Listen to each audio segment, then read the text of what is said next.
Get this book. You will be glad that you did. In fact, you will be delighted. See how thick it is? It's like a dictionary. Let's talk about that briefly.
You're the night sky trying to make me see your stars.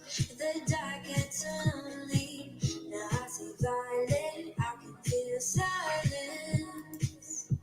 In the dark, all that I see. And your stars are burnt out. And your heart makes no sound. I'll find violet in your eyes. You'll always be my night sky.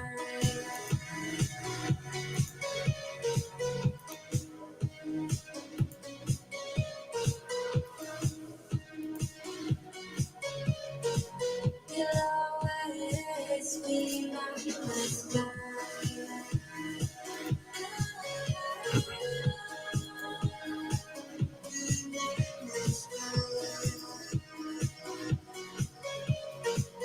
You'll always be my night sky. You're the night sky, hiding behind dark gray clouds. I can't figure you out now. I see you're blue. There is so much cold in you, and the silence is so loud when you go. I just stay dancing with my shadow all day. Watch the time. I can't find the point where our two paths align. You're the night sky. I'm trying to see your stars, but I always feel the dark. Now I see brightly. I can feel silence. You always feel so far when your stars are burnt out, and your heart makes no sound. I'll find violet in your eyes. You'll always be my night sky.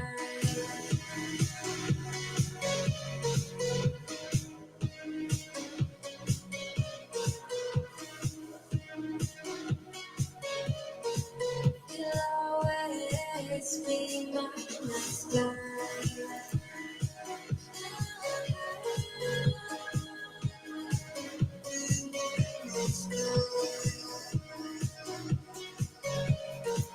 You'll always be my night sky.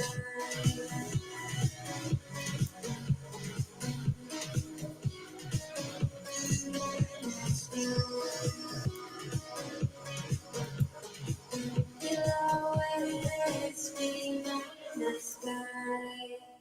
I get lost inside my thoughts, and when I start to think Oh, the Tahoe closest starts to end up on the brink. I tried so hard, but all these scars, they cut so deep, I bleed. I fell so fast from heaven, it's like someone clipped my wings. Now I'm falling, and I can't see the ground. Can we stop this gravity? It keeps bringing me down. I can't breathe, and I don't wanna die. Stop this gravity. Say goodbye.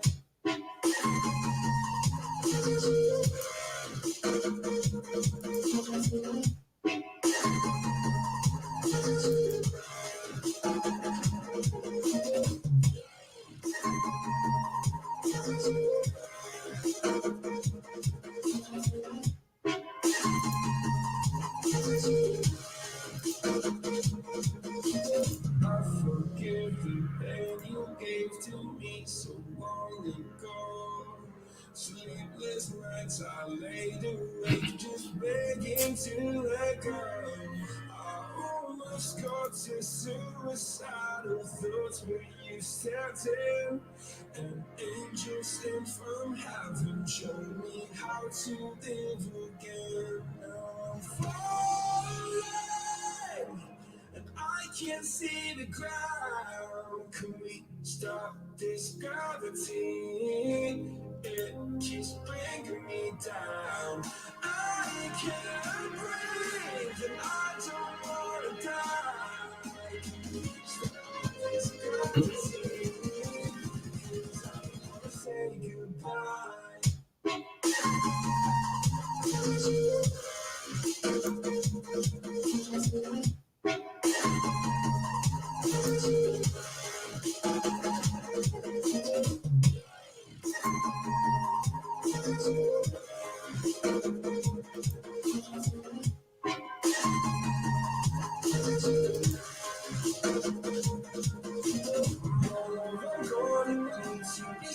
The darkness and tried to swallow me.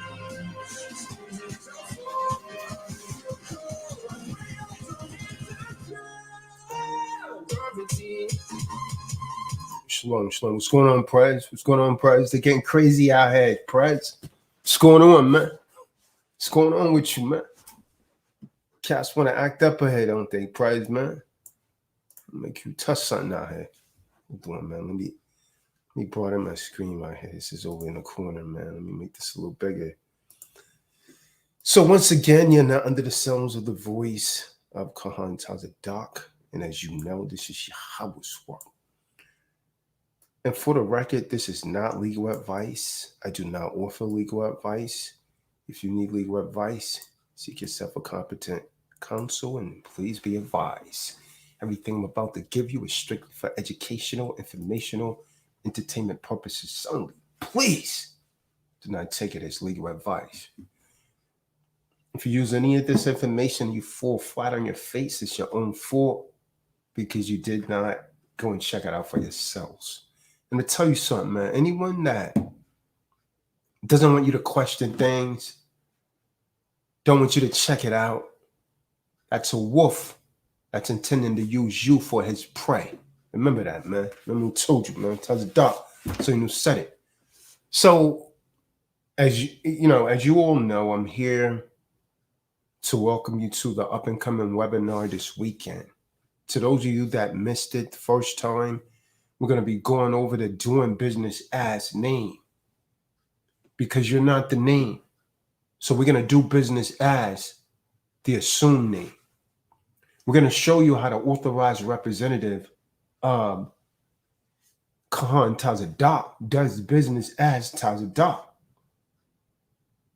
Once you control the name, then you have released yourself from all liability. This is why this is important. But not only are we going to actually be going over the doing business as the assumed name, I'm going to teach you how to really move as a creditor there's a lot of people that do this, but they don't really get the concept. I can't say that Perez has actually applied it and it literally works for him. And people, what's going on, Dietrich? It's good with you. This right here, Dietrich, in real truth, the situation that you're dealing with, besides that contract, this can make it go away. Once you be able to create a distinction between you and the assumed name. This is a very important topic. By the way, when you come in the room, go ahead and get that thumbs up. Give a thumbs up, show some appreciation. What's going on, Kashawn Westbury? Could show more appreciation by throwing a donation this way. So the webinar is actually going to take place Saturday and Sunday, June the 12th and June the 13th, according to their calendar. June the 12th from 12 noon to 6 p.m. And then again, June the 16th from 12 noon to 6 p.m. What could be more important than you learning how to protect yourself? Learning how to protect yourself should things ever go wrong, as they will at one time or another, usually more than one time or another. What could be more valuable than you properly learning how to protect yourself? I don't like to use the word defend, because sometimes to protect yourself, the best defense is a good offense, right? So the webinar is going to take place June the 12th and 13th from 12 noon to 6 p.m. Eastern Standard Time. When you register for the webinar, you could do so by clicking the link below this video. Shalom, what's going on? Loyal Lawn Care. What's going on with you, King?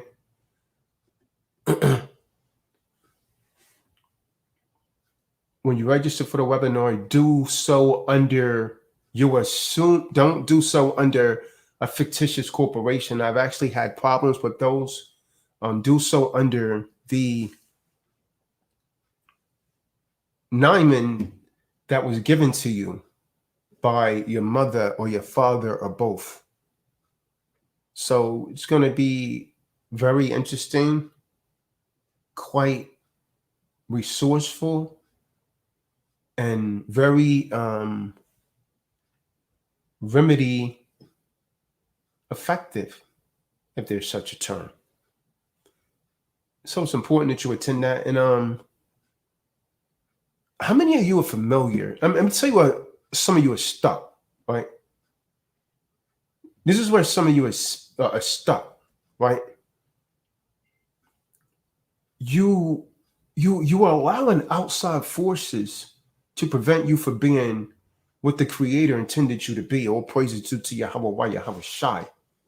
You're allowing outside entities, external forces of people to dictate and manipulate your thinking. They deter you from your path, and they compel you to get on the same path that they're on, the path of the lesser resistance, the path that doesn't require a lot of struggle.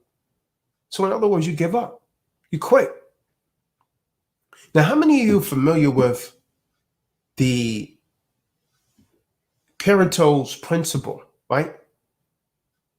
If you're not familiar with, I believe that's what it's called, Pareto's principle, right? If you're not familiar with that, it's the concept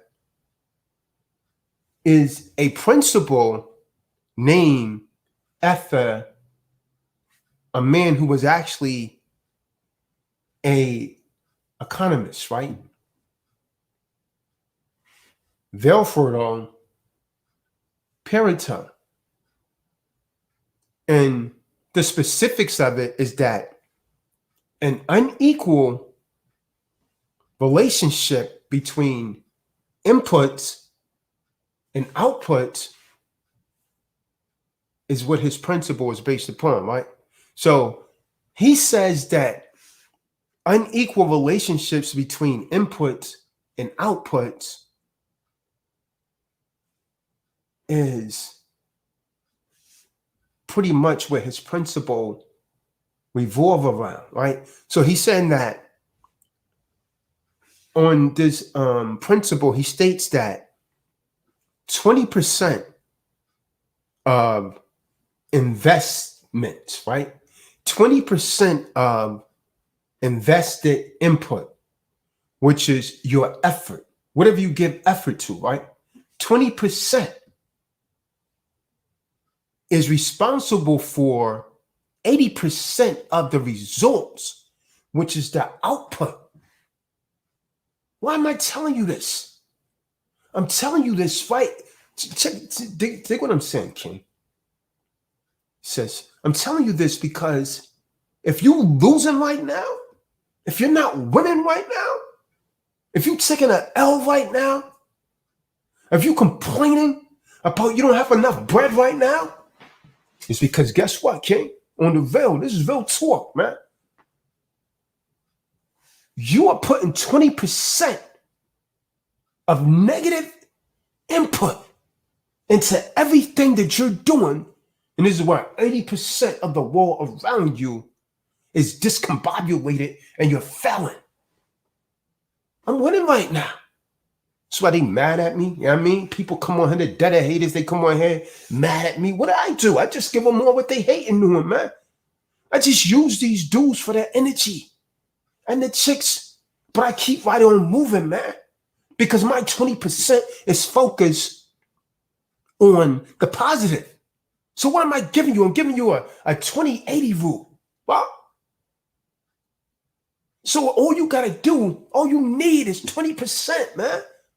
20% of what you will put into this whole secure party creditor process could change your life forever. I can't make this up, man. What the hell's wrong with you, man? If my light is too bright for you, put some damn sunglasses on, because I'm blinding the most of you, man. You seen me come up, man. You seen how I was moving, man. Go and look at the older videos, man. I'm got my workout clothes right now, man. But I usually stay G'd up, man. Flossing, man. You understand what I'm talking about? You seen, I'm not some theoretical dude that's reading a book and then coming, I'm living this out, man. I'm living this. So the only thing that is required of you is you give 20%, man. You could change your life forever. But you got to give that 20%, man. 20% of what you put in to anything is responsible for 80% of what you get out of it. So that means you're putting in negative things, man. That's in your life. You got negative people in your life. You understand what I'm talking about? You bring in negative energy. You love polemics. Like this dude last night. You know what I'm talking about, Price? Damn, but polemics is extraordinary, man. You acting like a damn broad, man. People don't want to hear your threats, man. You understand what I'm talking about? Real dudes don't move. Real dudes don't talk about what they're going to do, man. They just get it done, man, and keep it moving. So keep all of that effeminate energy, man, off of my chat boards. And you know who I'm talking to, man. Stay off of my timeline. You's a loser, man. You done be gone. But your 20% is going towards, that dude is a perfect example. Your 20% is going towards the wrong thing. When we dealing with science right here, man, this has been scientifically proven, right? So 20% of what you invest in anything is responsible for 80% of what you get out of it, man. 80% of the output results, man.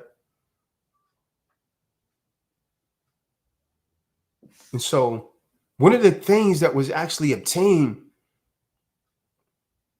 and this principle applies very closely to the journey of becoming a high-value male. It applies very closely to becoming a secure party. A secure party creditor is a high-value male because he has unlimited credit. And he's secured, right? He secured himself, right? So it applies towards that. It's transforming you into a high-value male. You understand what I'm saying? You got to become silent in your behavior, people. I mean, I wrote about this in my book. By the way, all of you that's unaware, man, I'm writing a new book. It should be out by next week, man. Most High willing, called A Spokesman for Men. It's not just for men, though. It's for women also. Why is it for women also? It's telling you men how to attract the women that you want. How to actually, if you're one of them dudes that want your ex back, though I'm against it, I put in there how to get your ex back if you want her, man. But if you want her back, don't get her back for revenge. And it also tells you how to keep them when you get them back, right? But it also tells women how to keep a man. Most of you women don't know how to keep a man. You got too much masculine energy. But I don't want to digress over to that topic. Get the book, A Spokesman for Men. Real swagger. That's the name of the book. It should be on Amazon by next week, most high willing. It's going to be on my website also. A Spokesman for Men. Real swagger. Every man in the world should read that book, man. You understand what I'm talking about? Real talk, man. Getting back to this, right? So, you got to become silent, man. And I wrote about this in my book, man. There's a deluge of people out there, right? And they're simply unaware of their behavior. So what they doing and how they moving. There's a deluge of people like that, right? Why? Because this society, right? This society has brainwashed you, man. With social media, with their silver screens, with their education system. Most of you that go to college, check out what I'm saying. And I'm talking specifically to you females right now. Because there's way more than you going to college now than men, man. But check this out, man. What you going to college for and you majoring in is bullshit. I'm going to let you down. Easy, though. Because there's only 9% of you that make 70,000 or over. The rest of you are struggling, but you come in the men with ultimatums. You better get your mind right, sis. Or you're going to be lonely with cats. Right now, brothers, these women that got these attitudes and all this and try and give you ultimatums, you're looking at the new cat women, man. It's going to be lonely with cats or a dog, man. The SPCA is going to be big business, man. If you don't know what that is, it's like an animal shelter. Where they keep the animals at, right? Cats, dogs. You feel me? So you can get ready. So you're gonna you're gonna conform to what the man wants. You're gonna conform if the man can afford it. If he wants more than one woman, you're gonna accept that and shut the hell up and do what he wants, or you're gonna be left lonely with cats.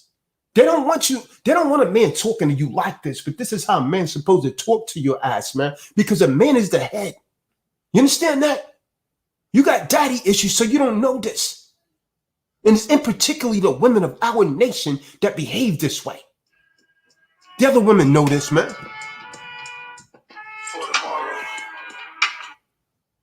Hey, Shalom. Roscoe, you always hit me at a bad time, man. Let me hit you back in a little bit. I'm doing a live. Why don't you jump on, Ken? All right, peace. Shalom. So that's what it is, man. And you're seeing that because you women that's taking advice, you're taking advice from single women that's miserable as hell, that's operating from a feminist ideology, or should I say ideology that primarily came from men. You got that? This is real talk right here, man. So you're gonna get your ass online, or you're gonna be alone. You're gonna be miserable because if you ain't seen my video that I done last night, I gave you some realistic figures, right?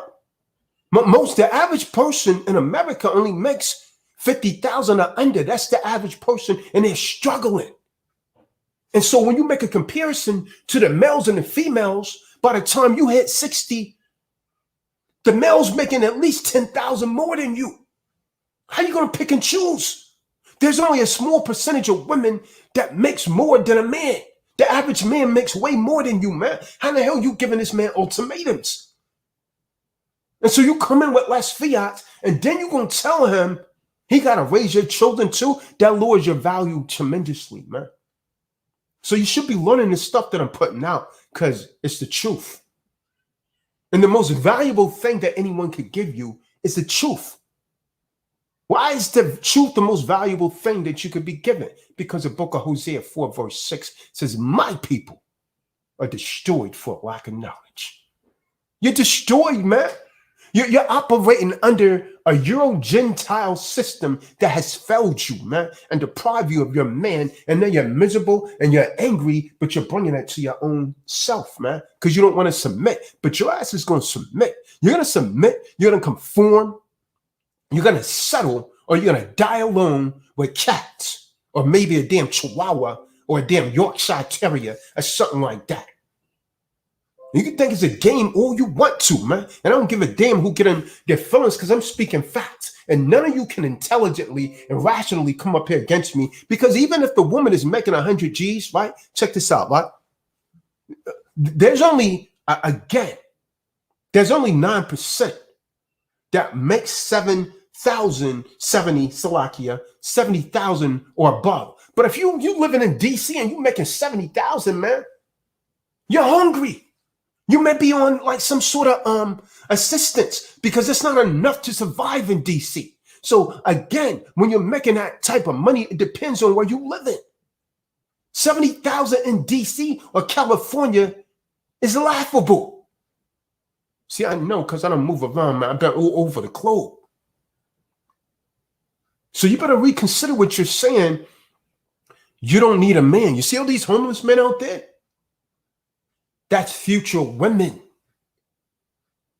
Think about, muse over what I'm saying by that. When you look at Walmart, you go in Walmart, you see these greeters, you see these older people that they had to come out of retirement, man. Because you're not taught, you're not properly taught in this education, or should I say education system, to set up mutual funds and retirement. Because if you have with $50,000, with $70,000 a year, if you're paying into a retirement plan, you don't have no money for nothing else. You're still struggling. I brought out the statistics on that last night, man. You understand what I'm talking about? Let me show you something real quick, man. You can't make this up, man. You women, you better get your minds right, man. You're in for a rude awakening, man. Most of you females are living alone. You think it's a joke when I say you're going to be alone with cats. Oh, you talking that talk right now because you're youthful, but wait until this thing ends, man. Wait until you get a little age on you and you get older. Let me show you something right here. It might be a wake-up call for you, man. Because you're heading this way, right? Look at this right here, right? Let's go back. This is a percentage of females living alone in the United States by age. You understand what I'm talking about? By age. Now, it goes from 1900 to 2018. Let's go back here. Way back in 1900, the percentage of females living alone was way down to 9%.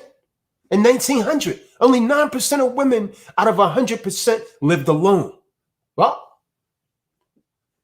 by the time you hit 1920, it was still roughly around 9%, right?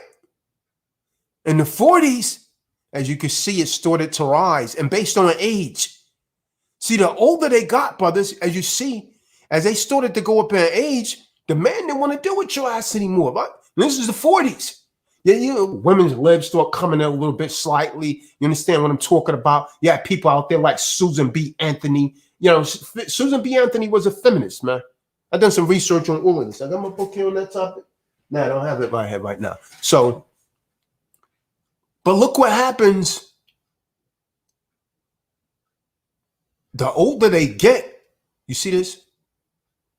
When they hit 60, it's 20% of them living alone. And so the older they get, the more of them end up alone. So we go overhead by the year 2000. Now, we hit right here around the 60s. We see that was a tremendous influx, right? A tremendous influx right here by 1960s. This is before the feminist stuff hit real hard. It was way, what we talking about 15% living alone, man. By age 60, they was almost up to 20%. That's 1960, man. So when you jump over here to 1980, this is after the feminist movement. You had roughly about 20% living alone, man. Jump to the year 2000. Boom. It soared. It soared. By the year 2000, when these women hit 75, look at that, man. Look at this. 40% of them are alone, man. 40%.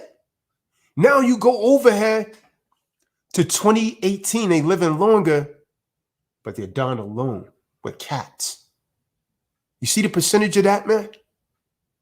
That's damn near 50% of you living alone by yourself. Now, why am I teaching you this? Why am I showing you this, right? Because let's take it back to the figures now. Now, the average man makes more than the average woman. Let me see if I can find that scale on this, man. Let me show you what I'm talking about, man.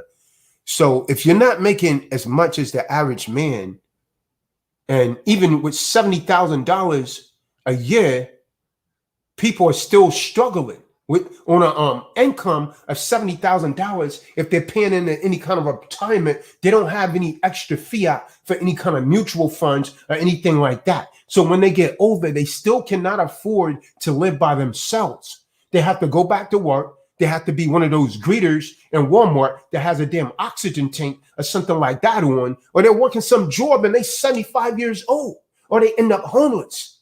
They can't afford to pay their property taxes. This is what you're signing up for, women, with your mouth. When you're talking about you don't need a man, that's exactly what you're signing up for. These feminists and these single women is going to cause your damn life to be disastrous once you jump off of that carousel. You understand what I'm talking about? And you jump off sometimes around 30 to 35. But by the time that you hit 35, most men, a high-value man is not going to be interested in you. Why? Because your eggs are just about depleted.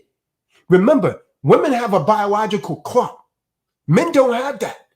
Men could actually impregnate women well into their late 60s and 70s. You understand that? But when a man ejaculates into a woman, he releases more sperms in that one ejaculations than all the eggs that a woman have in her body in her entire lifetime. So you got to be careful who you lay down with. And that's the other thing. You haven't been careful about who you lay down with because you have daddy issues. Dad's not there. So when you meet a real man like me, you are not accustomed to dealing with someone that has an authoritative voice that is dominant. So you trying to turn up your masculinity, and that shit turns men like me off, and we have no interest in you. No interest whatsoever. And so you're going to be one of those that end up alone. And then the small percentage of you, there's 9% of you, right? That earns maybe $70,000 a year and up. You end up alone also. 70 is not enough. If you got children, it's not enough. You understand that? So you will settle, or you be one. See, I be saying it as if it's trivial. You will settle, or you will be one of these women that have a damn cat, and you're going to be miserable as hell, and you're going to be one of these old women crying, and they're not going to have no room for your ass in these homes. You see what happened in these damn elderly homes, how those people get abused and all of that. They're not going to have no space for your ass. There's not going to be any more Social Security. And even if they did, it won't be enough. So the homeless men that you see on Skid Row and on the street, that's going to be women out there, man. You mark what I'm saying, man. It's already coming to that. They talking about what, a fourth stimulus thing, man? Can't you guys see how prices are soaring as a result of these so-called damn stimulus checks? Everything's going up. You got to damn give your damn arm a leg to pay your damn rent now. It's exceedingly difficult to find a place to live. If you doubt what I'm saying, go and check it out for yourselves, man. I can't make this up. Now that I have your attention, let's get back to what I'm talking about. This is why you need to attend my webinars. I know what the hell I'm talking about, man. I know what I'm talking about, right? Thumbs up, man. Thumbs up as you come in, right? Now, let's go back this, right? So 20% of what you input is responsible for 80% of what you output, right? The results. What you input in is responsible for, you know why you women are lonely? Because 20% of the bullshit that you're putting into these relationships is responsible for 80% of why you're lonely and you're miserable and you hate men. Because you're approaching it with too much masculine energy. There's no such damn thing as an alpha female. That only happens in our community. The other women know that they got to submit, man, for survival. We don't need you for survival. The only thing that we need you for is reproduction. Other than that, I was watching something called Survivor Island, right? Remember that thing? They drop men on an island. They drop women on an island and say, yo, go and fend for yourself. And so when they released them into the wild, the women started to get them injured. They didn't know how to build things. You understand what I'm talking about? They would have been dead within the first week, most of them. You know what the men was doing? The men had already got to certain places. They'd already constructed shelter, and they was working on constructing the damn internet. Can't you see you need a man? What the hell's wrong with you, man? The feminist movement has you delusional, man. How you don't need a man in the damn internet that you listening to me on right now was invented by a man. The damn car that you're driving in. If you need a repair, if you need it built, you don't anticipate that being built by a crew of women. You're anticipating a crew of men doing it. You understand what I'm saying? And you call me a misogynist. No, this is a damn reality check, man. This is a reality check for you. Because some of you've had good men and you defecated on them. You leave. You're the one that's leaving the relationships because you're living a damn fictitious life. You're living your damn life off a damn romance novel. Grow the hell up. Then you go to college and you spend thousands of fiat dollars in the bullshit that's not resourceful when you come out into the real world. So you end up with a damn mortgage because you want to live like the Joneses. You end up with a damn car note, a high car note. You understand what I'm talking about? And a damn student loan that you never pay off. And so you're miserable. Then you look for a man to pay for that for you, but you don't want to shut the hell up. You don't want to be quiet. You don't want to submit. No, you're going to conform. Or you're going to be one of them cat women that I'm talking about. And I'm damn sure not talking about the one on Batman. I'm talking real life situations right here, man. And anyone that think that this is not necessary, you're bugged out of your mind, man. Because look how things really are. And the problem is, too many of you men are settling, man. Stop settling for these women and you stay focused on your purpose. The women are going to always flock in because they're going to realize they do need you. Some of us say that in the beginning, man, because you know why? The ones that's facilitating this is the older women. She's all used up. She jumped off of the carousel, and then she's promoting this nonsense into the younger women. So that's all they know. That's all they know. The man wasn't there because you ran them out with your mouth. Because 20% of what you was putting in was responsible for 80% of what happened. There's a structure, man. Any kind of organization has a leadership, and the man is your leader. Now, you can like that, understand it, believe it or not. The man is your damn leader. And if you don't accept that, you're done. You're done. You understand? You're finished. That's just the bottom line, man. That's the bottom line. I'm showing you you call me a damn misogynist or whatever, and you know I'm speaking truth. That's why none of you can really intelligently come up against me, man. You understand what I'm saying? This is true. This is big facts right here, man. So,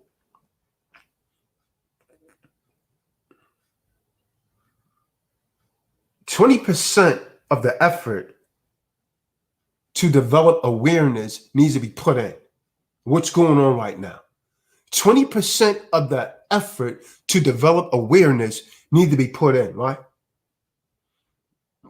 The other 20% of the way, right? A lot more effort will be required. For example, 80% of the effort, which is actually a step beyond awareness of the low value sense. See, low value men, they do things backwards, right? You're taught by the system and you're doing things backwards. So you're putting in 80%. A low value man will put 80% of effort into something that's already destined to fail. You put 80% in something that's destined to fail. 80% of the effort in something that's destined to fail. That's low value simp behavior right there. That's low value simp behavior. See, at the heart of becoming a high value man, at the heart of becoming an effective secure party creditor,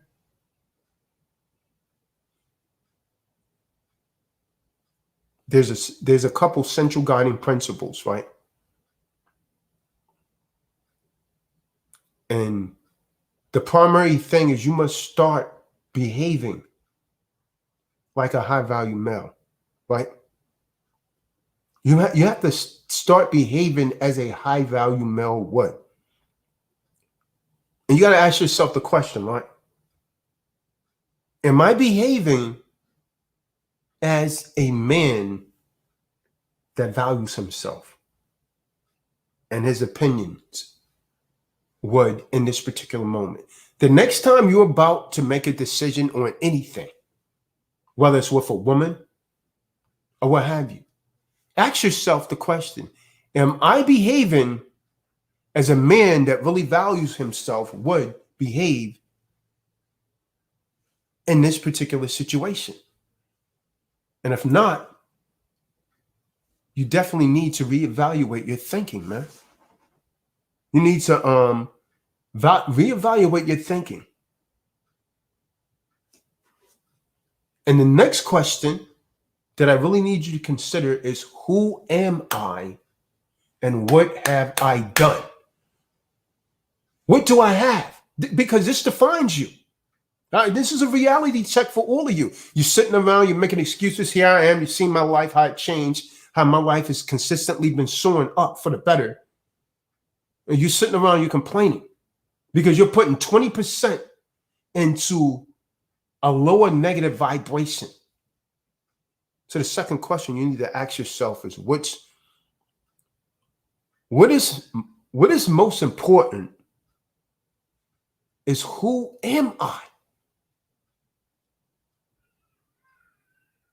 Not what do I have, but who am I? Not about the material things. Who are you? I've asked people that questions for years, man. Most are not qualified to answer that question. Who are you?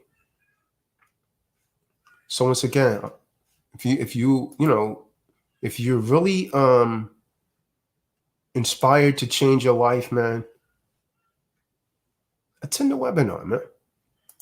Go and pre-register for this webinar now, man. A lot of you know what I'm teaching. You got excuses, man. You know what I'm teaching you is solid. It's rock solid, man. It worked for me every time. It worked for others. You know I don't work for you? Because you don't comprehend it. And you're not putting enough effort into it. You're not putting the input into it that's required to get the success that you should get from it. So you deem it to be difficult, then you quit, you fail. Anyone could do that. So that's the link in the room to register for the webinar. Next thing I'm going to tell you is to get this book. See this book right here, Liberate the Oppressed. When I write books, I don't just write them for just the title because it sounds good. This is my intention. This is why I was put here. To liberate the oppressed, all oppressed people. I don't deal with that color bullshit, even though you hear me reference it sometime, because some people, they use that to manipulate you, to divide you, right? But I don't deal with that, man. I don't deal with that. I'm way much more intelligent than that, right? But they use that as a division mechanism to control you. And all of you that cater to that, you become victims of that. Again, thumbs up as you come in the room. So liberate the oppressed, right? I'm going to tell you what's in this book and why you should get it. Right? I never really done a review on this. This is the rare of it, right? Now, I start off this book talking about my childhood, about how good we had it when my father was in the home. See, I could talk about this, man, because I've seen my mom potentially destroy something when she had it made. The woman was never, I love my moms and everything like that. I never disrespect her, but I'm going to call her square. Like most women, she's never satisfied and she don't know what the hell she want. Because when my father was there, we pretty much had any damn thing we wanted, man. He had a good just over, bro. Bringing in, you got anything? I was destroyed for lack of knowledge about it. Back then, we celebrated Christmas and all of that. But we was the children that had the things that the other children wanted. Damn, how you get that? They wanted to come over and ride on my bike and so on and so forth. Had all these extra toys and all of that. Until my mom decided, hey, he's not my type of guy. And so, okay, well, roger that. And then things went from good to a life of hell. Talk about that in this book. In the first couple chapters. Then I go into, you can see the former Secretary of Treasury, Stephen Mnuchin. And the following chapters, I go into how to put your mind in a positive mental state. Because without that, you're not going to make it. So it talks about this in chapter 7. Man must suffer and endure struggle to be great and successful. And this, anything that you want in life, man, I'm going to say this, man. Anything that you want in life, it has the difficulty factor attached. If you're not willing to undergo difficulty and struggle, you're not going to be great. That's what separates average from great. See here on the back of this, you see the dollar bill. I'm making a comparison to it and the Social Security number because they both have a bond number. See, the similarities between that is the number on the back of that SSN card right there. It's also a very similar number on every dollar that's actually printed. The letter in front of that is literally pointing to the Federal Reserve Bank. That is the tracking number to that bank where a straw man's TDA account is actually being held. I can't make this up, man. It's the same thing with these dollars that they print. And then we proceed on to talk about House Joint Resolution 192. Now, they'll tell you that's a lie, but you could literally get a certified copy from the Library of Congress. Then I go into Bill of Exchange. What is the distinction between a promissory note and a bill of an exchange? Well, a promissory note is a promise to pay, like this animal right here. This is a promise to pay. There's a reflection here. It's difficult for you guys to see it. By the way, I'm using my 4K camera, so this should be clearer than my average video. See how it just readjusted itself? Videos are extremely clear because I decided to start using this through the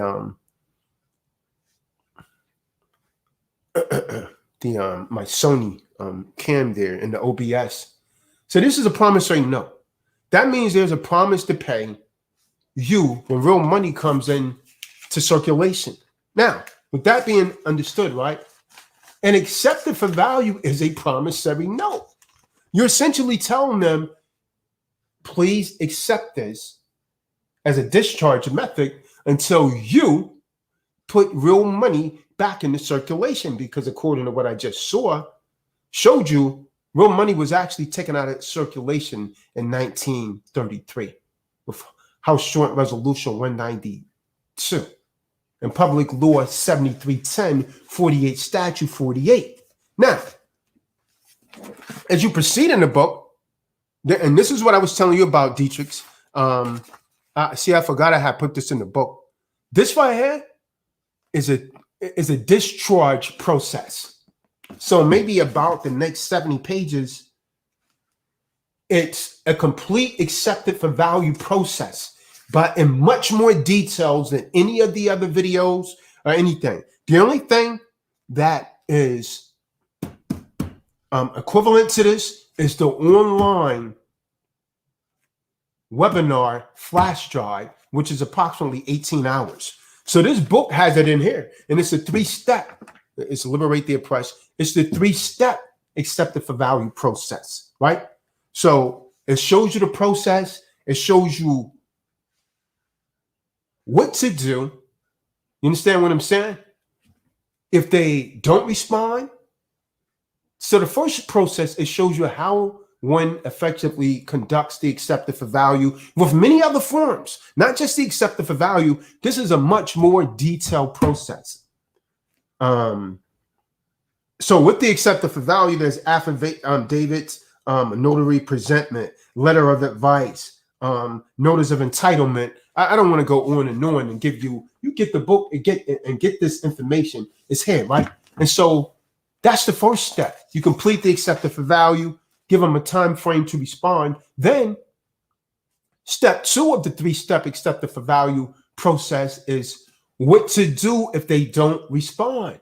Some of you don't know what to do if they don't respond. And then there's a third step to the process, right? The third step is what to do if you get a negative response, effectively perfecting the accepted for value. So as you see here, statutes at large, you can't make this stuff up. This is done. You see this stuff is sealed, right? So the authorized representative of Kahan Tazadak has used this to effectively discharge debts in large portions on conveyances, student loans, and otherwise. And I mean substantial amounts. So there's 3 steps to this accepted for value process, one of which also includes one of the more important steps is how to properly complete the UCC3. Now, just go ahead and admit you've never seen an accepted for value process like this. And so people that have this damn book, if you're not getting remedy, you're not reading the book. Now, I tell you, this is a thick book, right? This is a very thick book. It's over 740 pages, right? So, and I tell you to read this book. If you really want to learn, you read this book 10 times. If you read this book once, you're not going to get the remedy, kings. You know what's not working for you? You're not going to get the remedy because you haven't learned. Studies have shown that as humans, well, I don't want to call you human because that's a monster, but we only retain approximately 77% of what we read. So if we only retain approximately 7% of what we read, and if you read a book like this, 740 pages once, how the hell do you expect to get remedy? That's why it's not working for you. I tell you in my videos, watch it at least 5 times. What the hell you think I'm trying to get YouTube hits? I don't give a damn about the hits, man. My channel's not monetized. I'm not getting paid for how many times you watch it. You're benefiting from this. You understand that? So I go through various things in this accepted for value process, the 1041. It's literally showing you how to complete that. Can't make that up. It's showing you how the authorized representative of Kahan Tazadak completes the 1041. It's part of that process, right? It's part of that process. It shows you how the authorized representative of Tazadak use the 1040V. Some of you don't know what that is. Now, as you see, I'm not making this up. When you get to package 2, there's 3 packages with this accepted for value process. And I hope you're listening, brother Dietrich Smith, because you could get this book and do your own remedy for educational purposes. Package 2 is, handling correspondence. If they're negative, if they're positive, or what have you. It shows you how to handle it effectively. And so package 3, and this is how you win. Dietrich, you see that? Package 3 is how to get a default declaratory judgment. That's how we on it. You understand what I'm saying? This right now is for real, man. This is right now is for real, man. So you've seen people do this, man, but they don't do this better than me. This is like a science to me, man.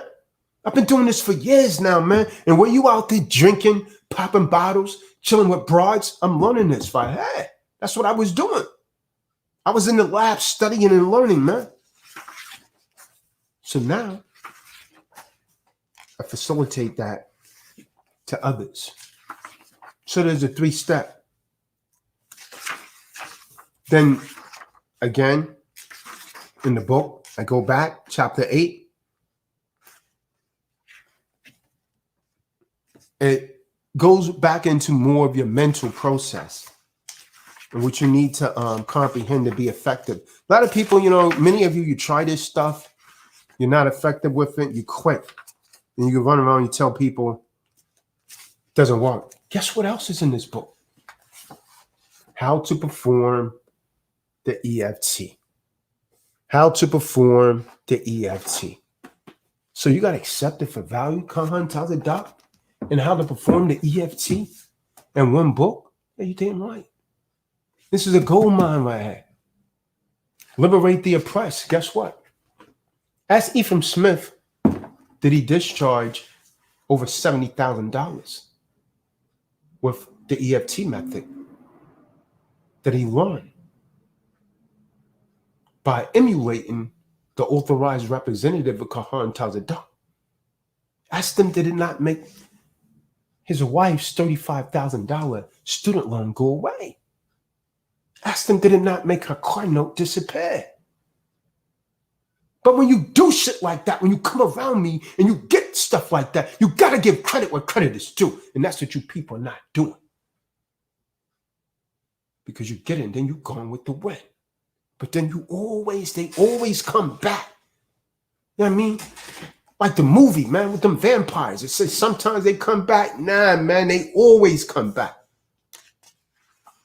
So this is the EFT method, right? So the beauty of the EFT method is you could perform this for a debtor.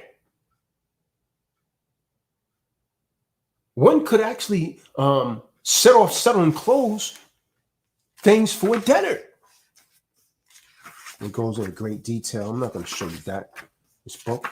So this is why all of you should have this book. And in the process of all of this, I'm still assisting you on how to get your mental right throughout this book.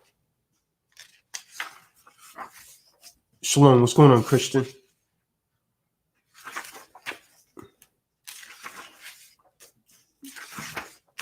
Okay, what else is in this book? How to do a money order. Most High. It talks about Executive Order 1933. Talks about the promise of prepaying why one should actually be able to do this. Talks about the execution of law, right? Talks about very basic accounting in this book.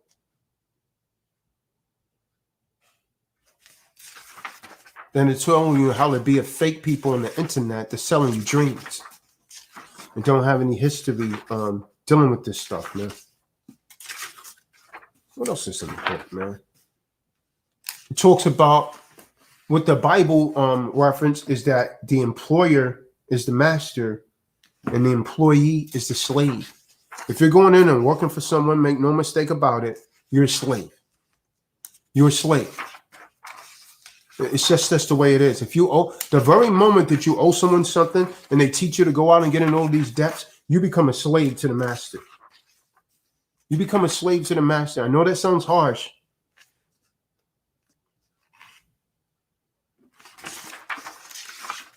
But that's what you become.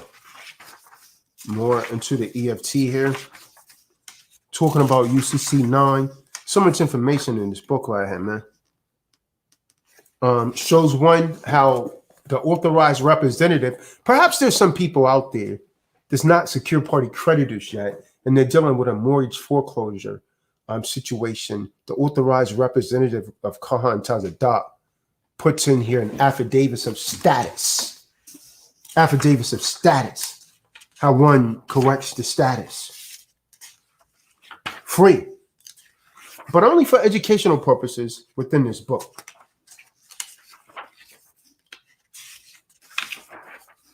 EFT. And if you see something in here more than once, trust me, it's intentional. Now, it also tells the doc, no, please tell me you didn't do it. You didn't put the 1099 OID method in the book also. Yes, I did. I had. Yes, he did, should I say. How to fill out the 1099 alpha. How to fill out the 1099 OID. Instructions on how to do it. Can't make it up. Am I telling you to do this? Of course, I couldn't tell you. Of course I'm not. I can't tell you to do that. Why, that would be, they would consider that practice in law, giving you legal advice. I couldn't do that. See that?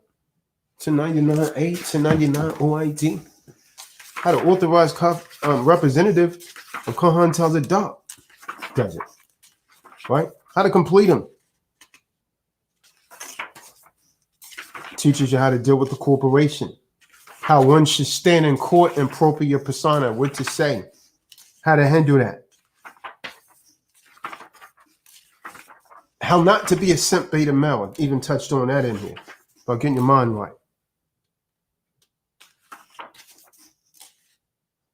Talks about the microchip in here as well. Talks about the mental police in your mind that obstructs you from doing the things that you really should accomplish in life. How to stand in court and propria persona, not as a fiction or a corporate construct or the straw man that they tell you it's just made up. Au contraire. What else is in the book? Liberate the oppressed. Now you see why it's called Liberate the Oppressed? Simply because you're oppressed and you need to be liberated. It also goes on how to make creditor moves. That's a vague description, but there's several writs. Now, I won't say several. There's a deluge of writs and affidavits in this book, but I'm just pointing out the things that appease to most of you. This is a process that I use to help someone, well, not me, but the authorized representative of Kahan Tazadak use to help someone to defeat foreclosure. See, there's many splendid facets in this book. I guess I should put the link in the room for this particular book from the website.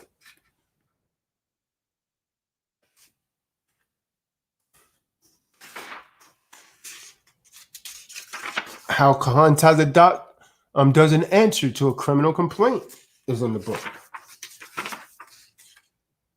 How Kahan Tazadak uses a motion to vacate judgment that was rendered against one is in the book. Interesting, is it not? Of course, if you're going to liberate the oppressed. What else?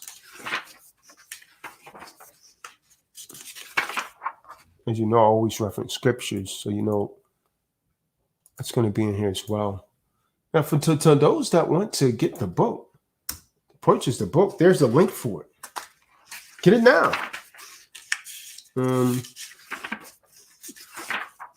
I surmise I'll start doing seminars in person again.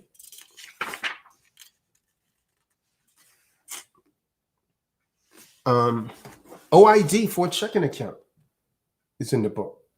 OID for a checking account. It's in the book. The book also talks about, I can't say this on the tube, but wiping one's credit clean. How to do a writ of mandamus. Ever had a robe ask you for a writ of mandamus? The authorized representative of Kahan Tazadak has shown you how he has constructed it in the book. There's a notice to courts in all court areas. Book goes into how I effectively clean the credit of Tazadak. How to do a conditional acceptance. Bill into a money order. Legal notice to bank.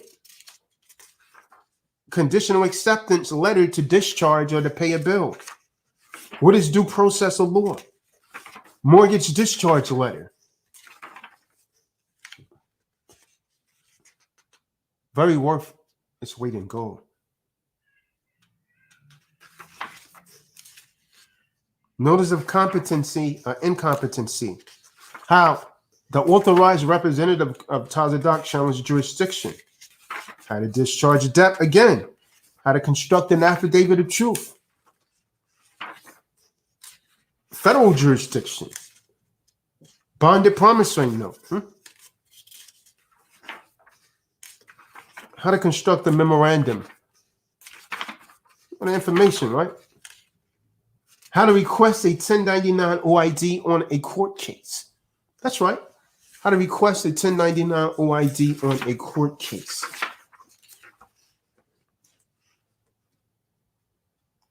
Practical comprehension of the 1099 forms from a free national's perspective.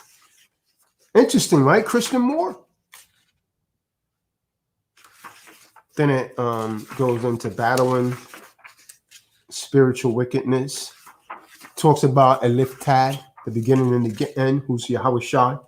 How to have a baby in a hospital without the birth certificate or SSN or the social insurance number.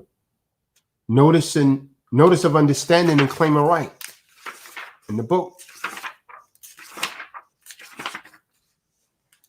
Claiming nationality and status as an Israelite. Show you how one could actually, how Kahan Tazadak constructed his documentations and put them on the record. Claim nationality as an Israelite. What else?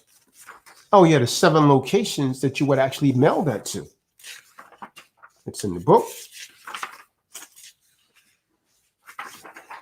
Oh, also going in and teaching you a little bit of Ibrit. You know I'm a spiritual man. So that right there is the so-called modern day script.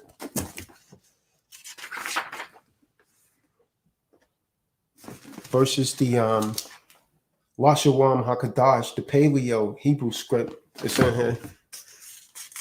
Familiarize you with that. It also goes through how Kahan Tazadak's authorized representative constructs the commercial lien process. How to reject the contract. Certain words that you all should be able to comprehend. What is your status? Long book, folks, and you're asked to read this at least 10 times, no less. How one can rescind a social security number and birth certificate. How to construct a child support letter effectively.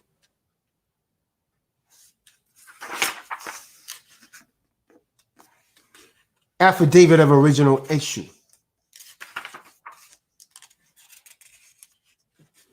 How I've constructed debt defense letters that got me remedy every time. How I got out of debt. It's not legal advice. Just facilitating right knowledge. This is just for educational purposes, by the way. How to do a debt validation if anyone sends you an alleged debt. How banks and banksters change promissory notes. You should know this, especially if you're undergoing a foreclosure. Notice of intent to file a lawsuit. If you're in one of those non-judicial states and you're undergoing a foreclosure, the only way to stop it is with a lawsuit. And the only way that you could really file a lawsuit, you got to first give them a notice of intent. Get some more lighting. I think my lighting is a little off here, man.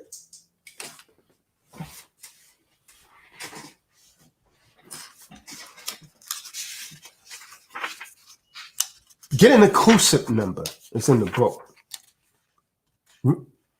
How one could actually rebuild their credit without paying the thousands of dollars. They don't want you talking this on the tube, by the way, man. I'm just referencing what's in the book, man. Let me rephrase that. How I rebuilt my credit on my own without paying thousands of dollars that they charge you. You can do it yourself. You just need liberate the oppressed.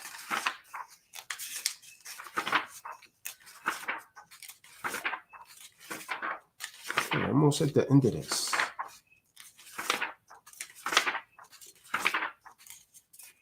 It's a pretty long section on the credit. Bonded promissory note. Profit method of 1099 OID. How Tazadak effectively completes a 1096. How banks alter the promissory notes. A lot of reading, man. If you sit down and read it, man. If you read this 10 times, you don't have time to be effing off, screwing off. You'll be getting your mind right. You'll be doing something productive, which is what you should be doing anyways. Actual copies of the House Joint Resolution 192 that a lot of them pretend don't exist. Towards the end of the book, it teaches you how to really repent. Repentance. Most people think that they know how to repent, but they don't. They just simply go and ask for forgiveness and don't. A right to travel. Tazadak's brief on traveling is a right, not a government-granted privilege. Very, very effective for those of you dealing with traffic issues, like One Foot. You should have this book, One Foot. I know you out there.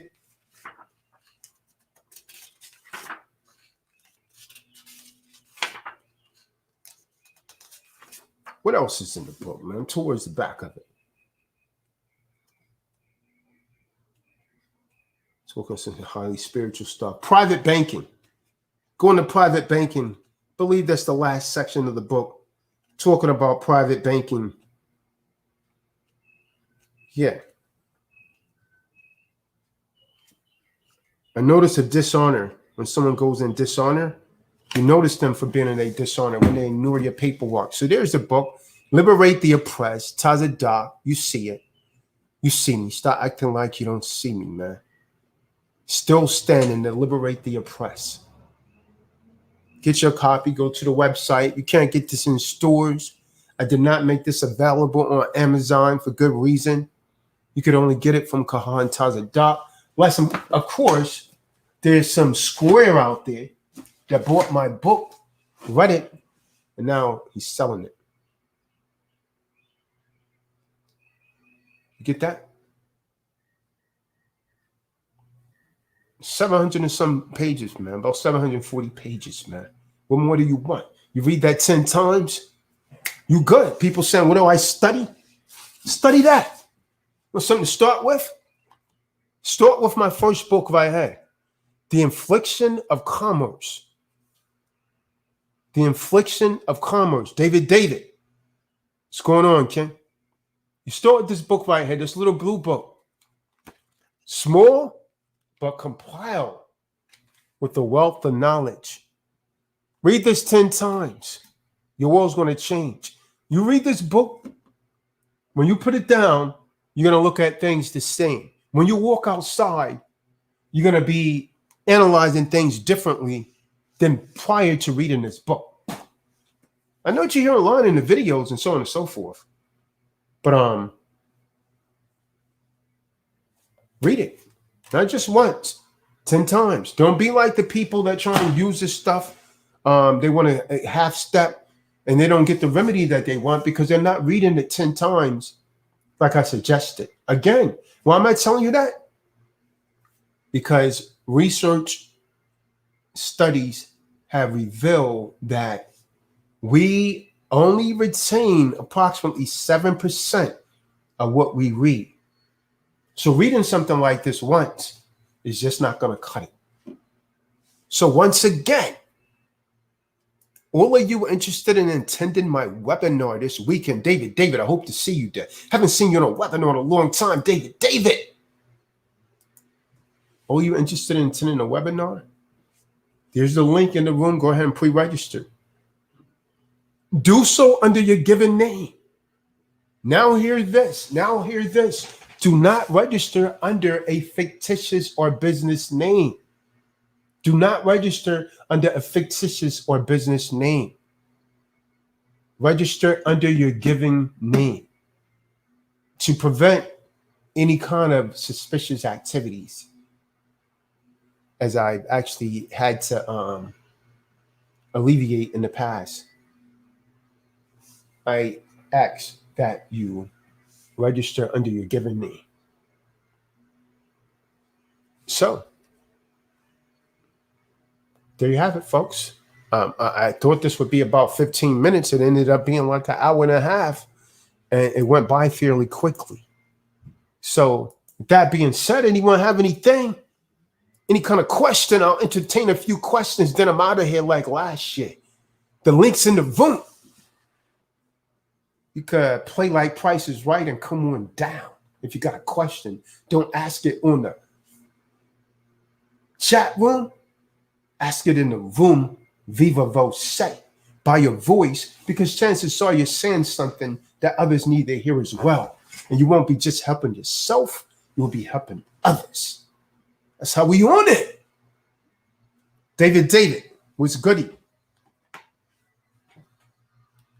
Anyone else have anything? Step forward now. I'll give you a little time to come in the room. If there's no questions, then I shall be leaving.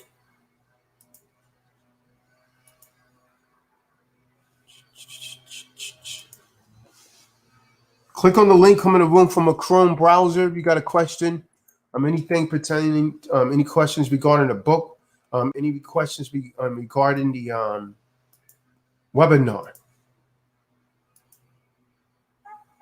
Oh, look at the book. Any questions regarding the webinar?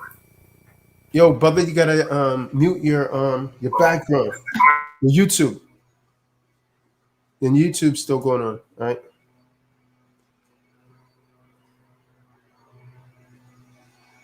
Go ahead, bro. I think we can hear you. My bad, I muted myself on here.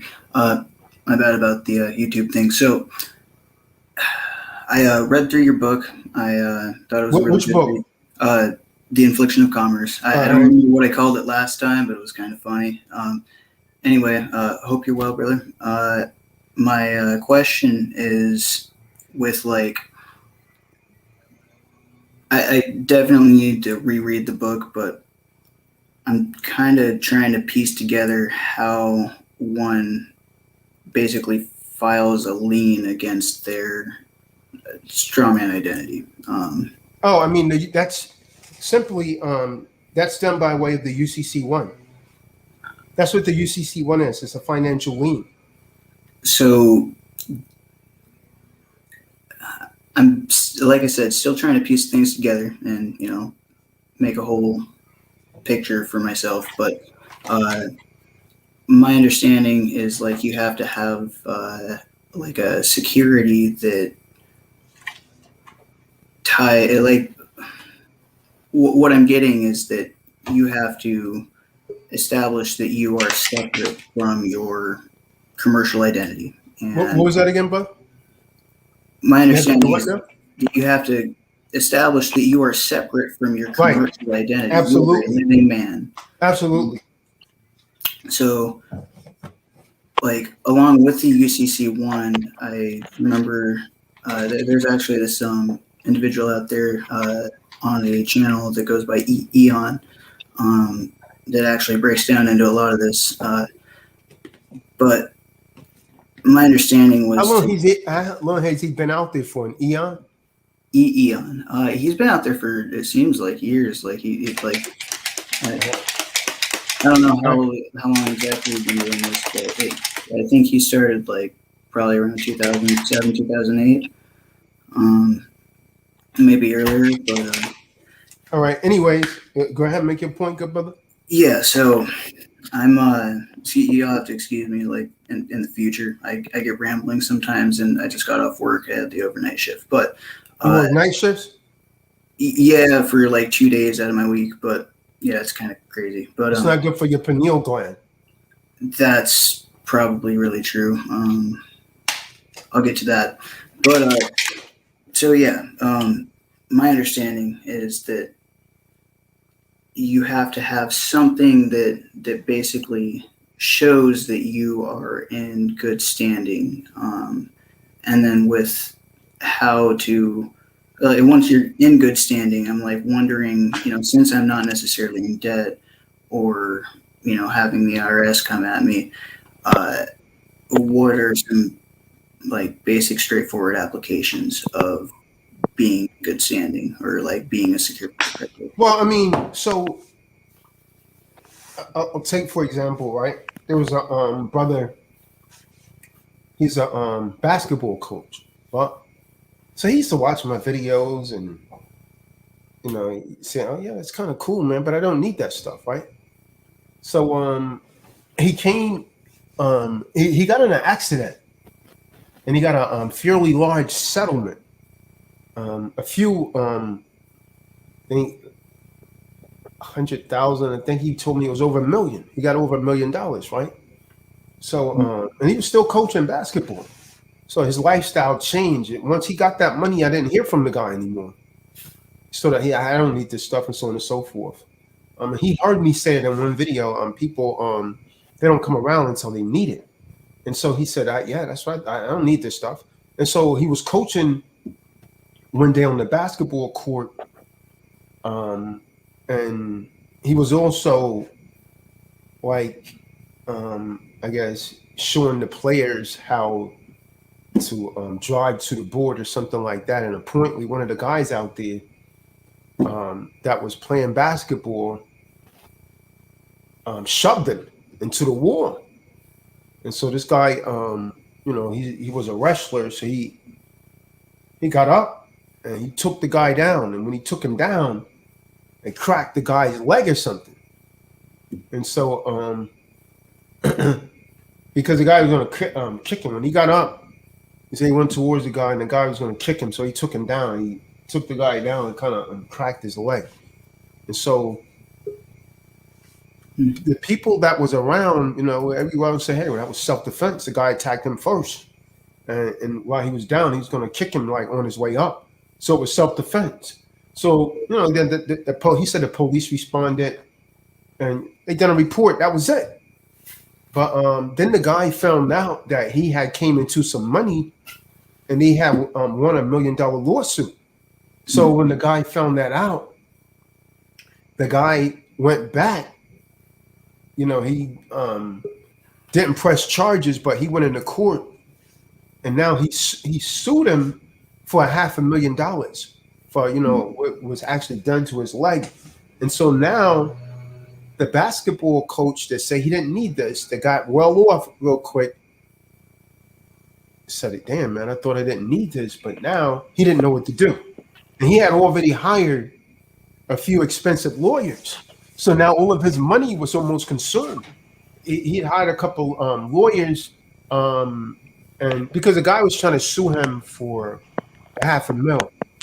And so the attorney charged him over $100,000 because he told him, listen, man, $100,000 is going to save you $500,000.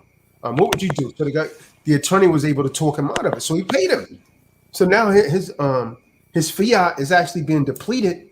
And so now when he was getting to the end of his rope, he finally reached out to me. He said, damn, man, I only got like about 200,000 left.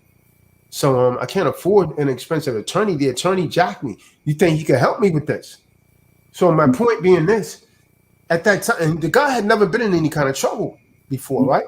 He'd never been in trouble. So in defending himself, someone found out that he had money and they decided to come after him. So now he realized that he really did need it, but it came a little late. But I can say I was able to help him beat that. He was able to beat that and get that dude off of his back. But now that he has, the guy's actually disappeared again. He's going with the wind. So, most people think, hey, why would I need this? You never know until you need it. You don't need it until you need it. But it's always good to play it safe. To just be there to know it, right? Just reading through the infliction of commerce the first time, it was pretty abundantly clear to me that like you want to be, standing in honor and, not a 14th Amendment citizen, like, right. Commercial slave operating in this crazy world. But let me ask you this. How you put it? Keenan? Keen. Yeah. Keen. So let me ask you this, Keen. You have any issues with the opposite sex where you might have a child or a son or daughter, should I say? In Roscoe Church, you keep falling out. Come back in the room, man. No We need to hear kids. your testimony. No situations like that? No kids. I mean, I have a lady. Oh, okay. All right. So I mean, you're really not in a situation where you foresee that you may need this, right? You have any kind of business? No, I don't have a business. I've had an idea involving recycling systems and trying to basically work towards creating a less broken recycling system, because the recycling system that we have, actually, sorry, I don't want to get rambling into that, but yeah. What I'm saying is this: one of the benefits, Kian, is operating on the private side versus the public. You see how you said you don't have any tax problems or anything like that. So operating in the private, and this is what a lot of rich people do, and this is why people don't get it. Why they was complaining about Trump, how he's not paying taxes because Trump puts things in a private trust, and he really doesn't own anything. Yeah, so his descendants are going to inherit that, but he's not owning anything; he's controlling it.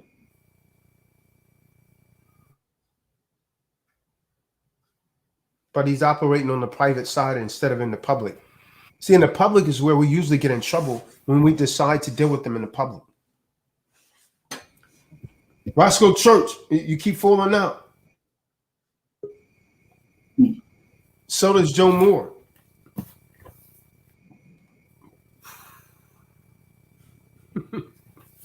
Well, what state are you in again? Which territory? Kenan? Oregon. Oregon. Yep. I'm out from the Portland area. Yeah, you keep falling out, brother. All right. So what is the weather like over there? Let me look out the window. I mean, is it cool? Is it warm? What? Oh yeah. It's pretty cool at the moment. I mean, it's probably about like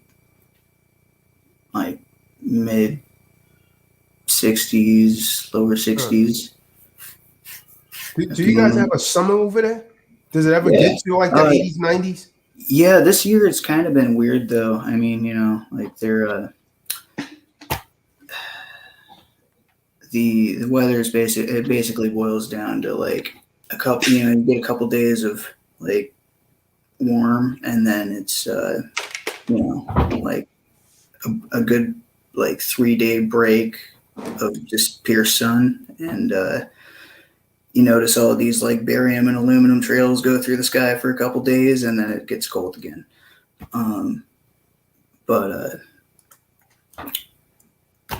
Yeah, it's just rainy Oregon as usual. I mean, like a saying we have around here is, it's Oregon, wait 5 minutes and the weather will change. But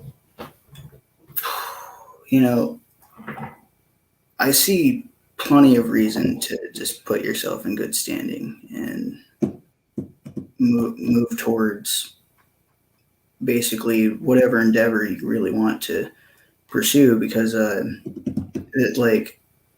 was spending most of my night last night just on Black's Law Dictionary and looking up different definitions of words, and like what you're saying about rereading things is 100% true.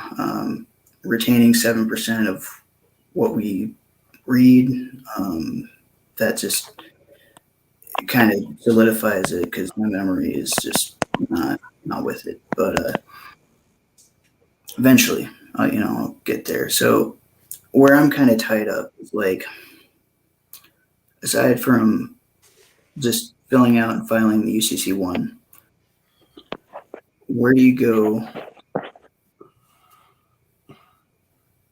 from there to, like, say, if you want to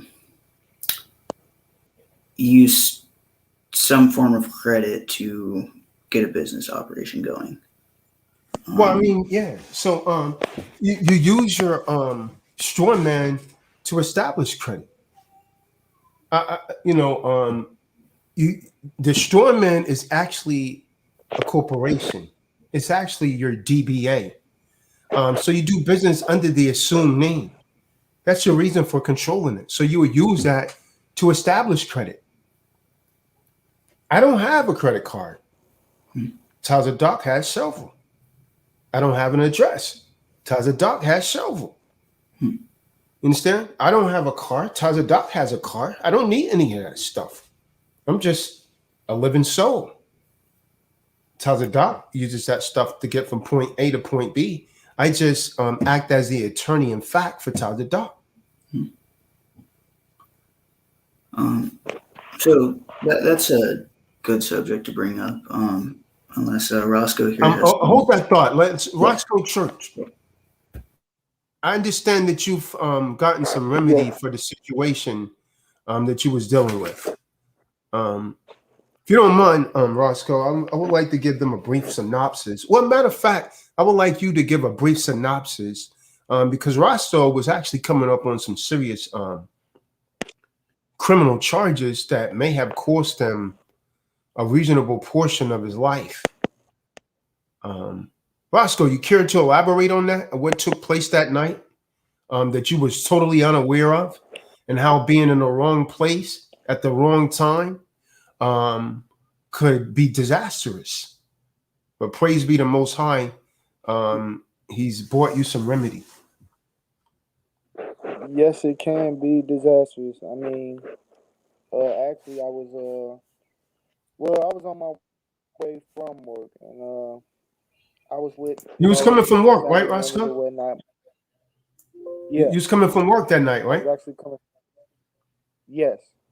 And normally, I mean, when I would talk to you, Roscoe, what's ironic about that particular night, most of the times when I would talk to you and you was coming from work, you would actually get public transportation. Is that correct? Yes. So that particular night, Roscoe, what made you decide not to get public transportation and get in someone's conveyance, or should I say vehicle, and go with them?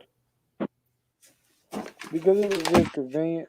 It was convenient at the time, So, I was just like, wow, okay, I can get there quick. It was more convenient. So I just took the way out, instead of just going what I regularly do, hopping on public transportation. I just, I decided to, make the decision to get the quick way, the more convenient way out.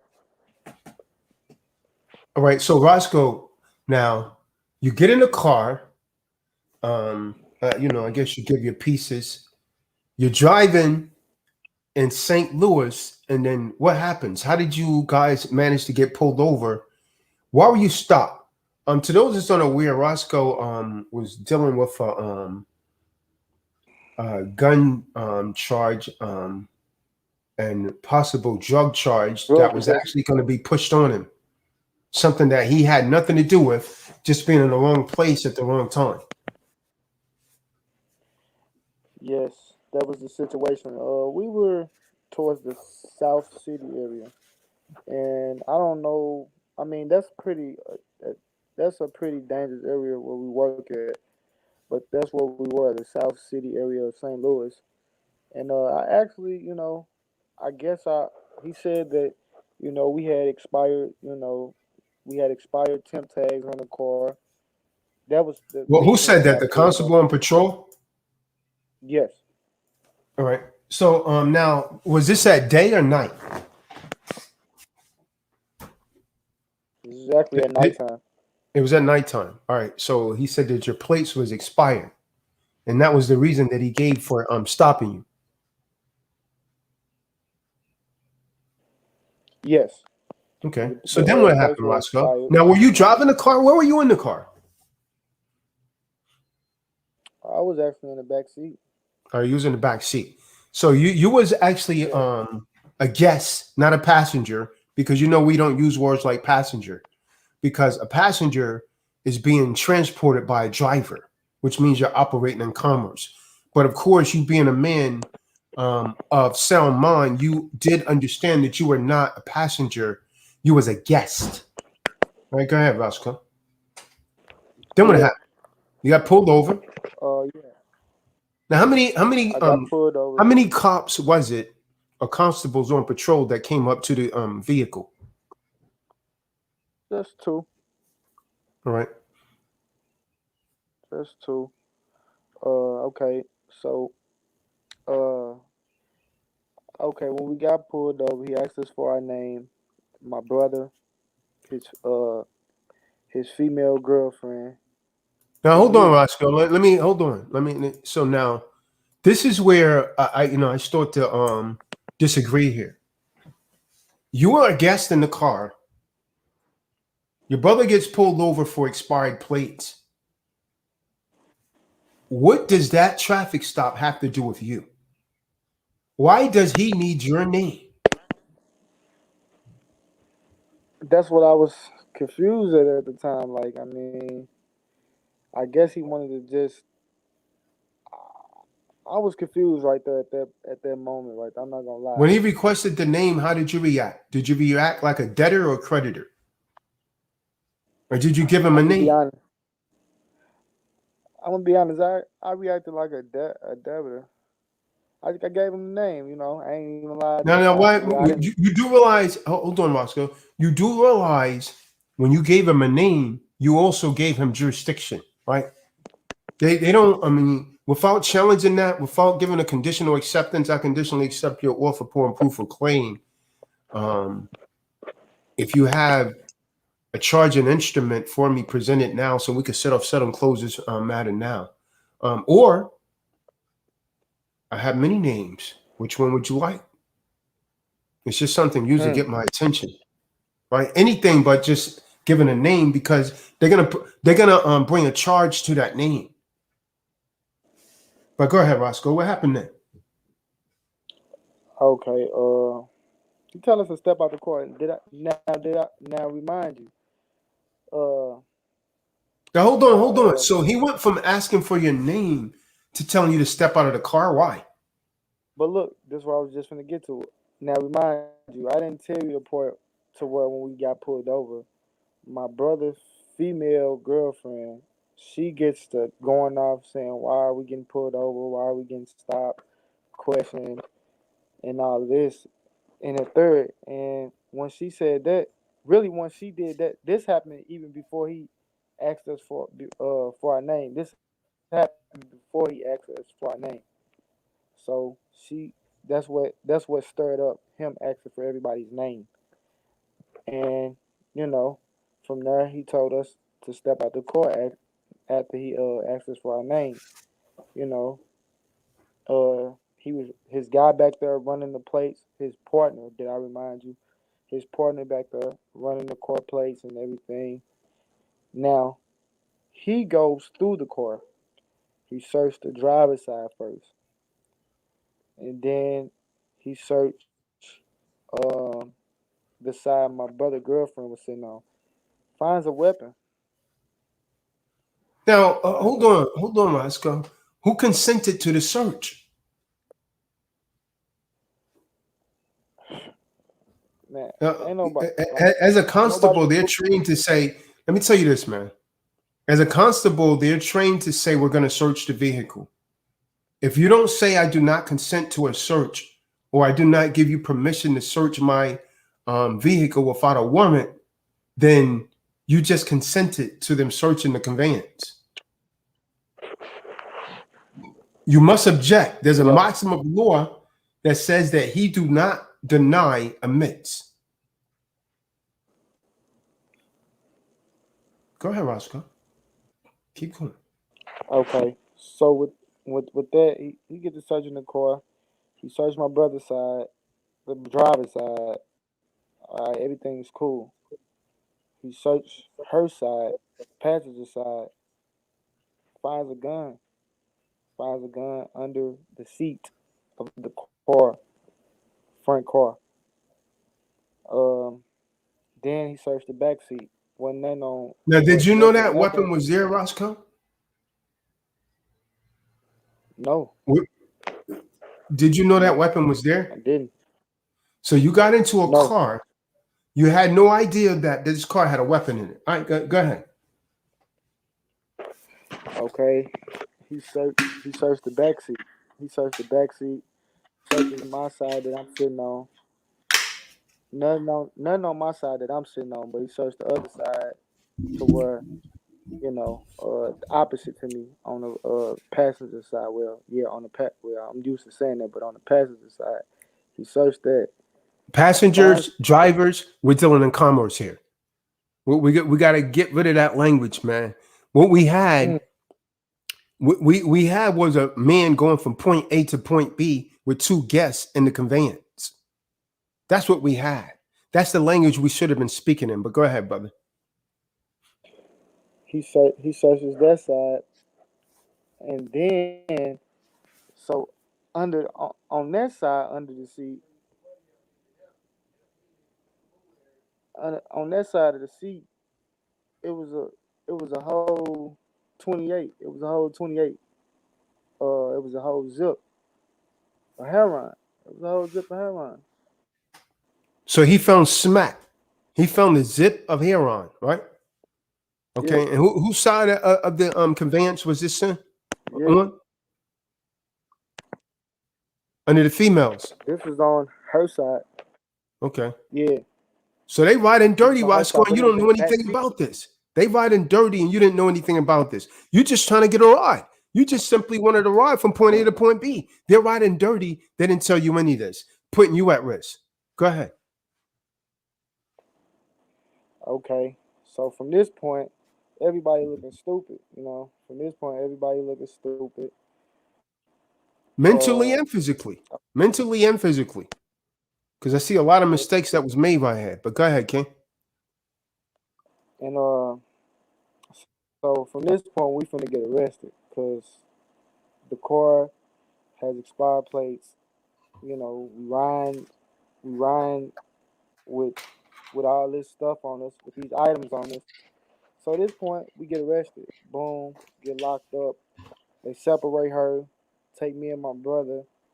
We together, So now we know we finna go downtown to the Justice Center. We finna go downtown to the Justice Center. So boom, we in the Justice Center. Now we in the Justice Center. We go at the Justice Center. They got the Justice Center. That's what they. There, the Justice Center. We down here. We getting held. They split me and my brother up. They did questioning and everything. I'm telling them, like, I don't know how, this stuff. I really don't know because, this is not my car, so I really don't know how the gun got in there. This is what I'm telling them. I don't know. It isn't mine. And that's what I'm telling them the whole time. That's the whole thing. The whole script I'm sticking to. I'm saying, like, I don't know. And you telling the truth, huh? Yeah. And I'm like, I don't know. I'm sticking to the script, because by this time, me and my brother separated. Boom, they did us for questioning. you know, and I'm telling them I don't know. I don't know, you know, and then, you know, they give us this court date, boom, which I already just did. I already just been, and I had my brother. You remember when I told you I had him do the statement? I had him do the Mhm. statement, boom. But go back to that situation. We in a justice center, right? So we split Mhm. it up. They split her. I don't know where the girl at from this point. They took her to a whole nother opposite side to where we was on. So at this point, we just in there. We in there. I was only in the justice center for a day, and I bonded out $1,000 cash. So I get out the next day. Did they send you an attorney to bond out or Bell's bondman? Bills bonding. They sent me the bills So bonding. I bought. Roscoe, what did you think when you got out and you heard the authorized representative of Tazadok's voicemail saying that, yo, man, you must be locked up. Give me a call. What did you think when you heard that message? And you was actually locked Man, up. man, my heart would drop because I'm like, dang, how did he know that? Like, is he keeping tabs on me? Do we got some type of like, you know? But I know That's you're a what my spiritual. spirit, that's what my spirit was really feeling, Roscoe. Uh, yeah, real talk, I had a divine intervention that the Most High told me to call Roscoe Church because he's going to get locked up. And by the time that I called you, it was already too late. It was already too late. Because I didn't know. I'm like, well, how was that the first thing that he speaks of? And that's like what occurred. Like that's really what manifested, you know. And so I'm like, wow, is he keeping tabs on me? Do we got some type of eye spy up on me? And I'm knowing you're, you know, a spiritual guy, and it's very deep, you know, the spiritual bond that you have within your inner body. But I'm like, but I'm like, still, how did he know at this time? How did he know around this same time? Like, how did you know around this same time? Because as I listen to the message, it's 9, 10 o'clock. How did you know around this time that the day before I was locked up? I was like, I was in shock. But at that day, I was so like freaked out because, you know, it was just an unexpected situation. But when you called, I was like, dang, how did he know it? You know what I'm saying? I didn't. How did he know it? So Now, Roscoe, so ultimately, now, did you ever go to any kind of arraignment or anything about that? Or you got him to submit the statement and then you was actually set at liberty? see, yeah, that's what happened. We had a talk. You know, I had a talk with him. You know what I'm saying? He said he even told So me, you know, he bailed out as well. He bonded out as well. yeah, he bonded out. Yeah, he bonded out. And we had a talk, man. He said, I want, you know, I didn't mean to put you in that situation. You know, I'm gonna go down here and give a statement and saying that you know, that none of that stuff had nothing to do with you. The car wasn't yours. You didn't even know that the items was in there. So we had a long talk, you know, before I went to court and everything. We had a long talk, and he was just like he's sorry, you know. He wouldn't he would never put me in a situation like that again. And I was like, I know because you ain't just want to get the chance to. And he was just telling me like, man,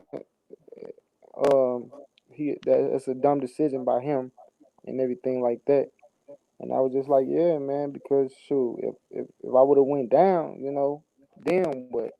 You know, my life thrown away, and I am taking care of bills around here. So, you know, if I go down, then my life thrown away.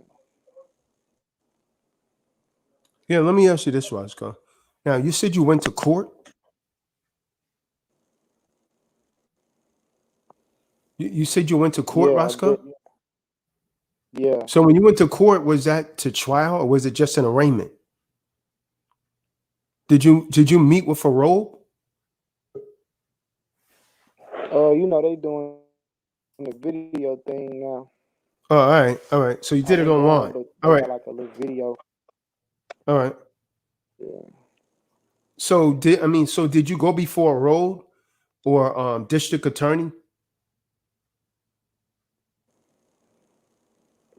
No, I went before a road. All right.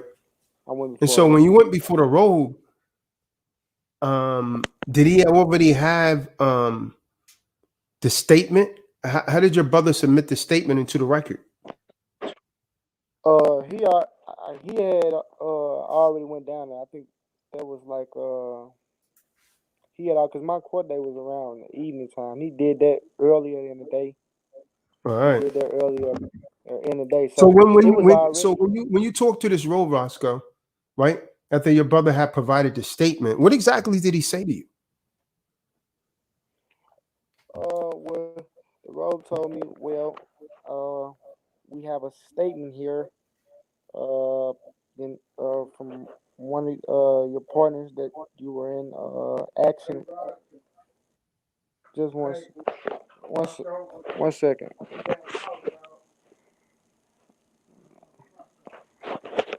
Yeah, hello. Yeah.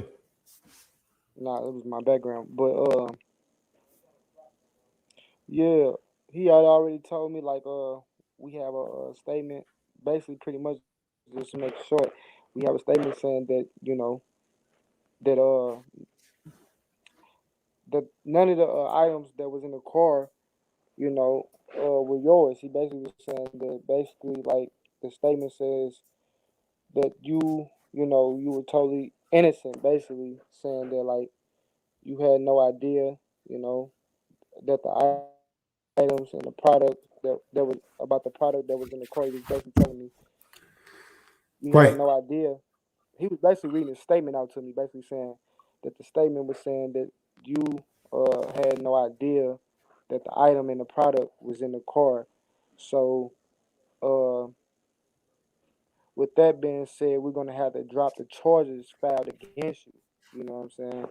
He was telling me like in the statement, that's what the statement was saying. You had no idea that the items was in the car Right. and, and the product wasn't yours. So we're gonna have to drop our charges being filed against you. And he said, uh, he gave me a good day. He said, just he was basically saying, just don't let it happen again or whatnot and stuff like that.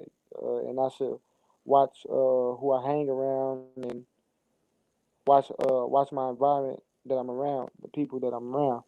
So he was just like, with that being said, you can go about your day. We're gonna have to drop the charges that's being filed against you because it looks like in this case you're innocent. So Right. we're gonna have to drop the charges and So, Roscoe, let me ask you this: where is the person that was operating the conveyance now, and where is the female? well, my brother, he he still stay, we still stay together, but the female, she's staying with her, I guess her mama or something. Supposedly, she out. She staying with her mama. I haven't saw her since, so I haven't really, I don't. But I know that So, my brother when was. does your brother have to go to court? I think he got a court date like the next week. Hmm. I think Tuesday or next. Yeah, Tuesday or next week. Hmm. Yeah, Tuesday or next week.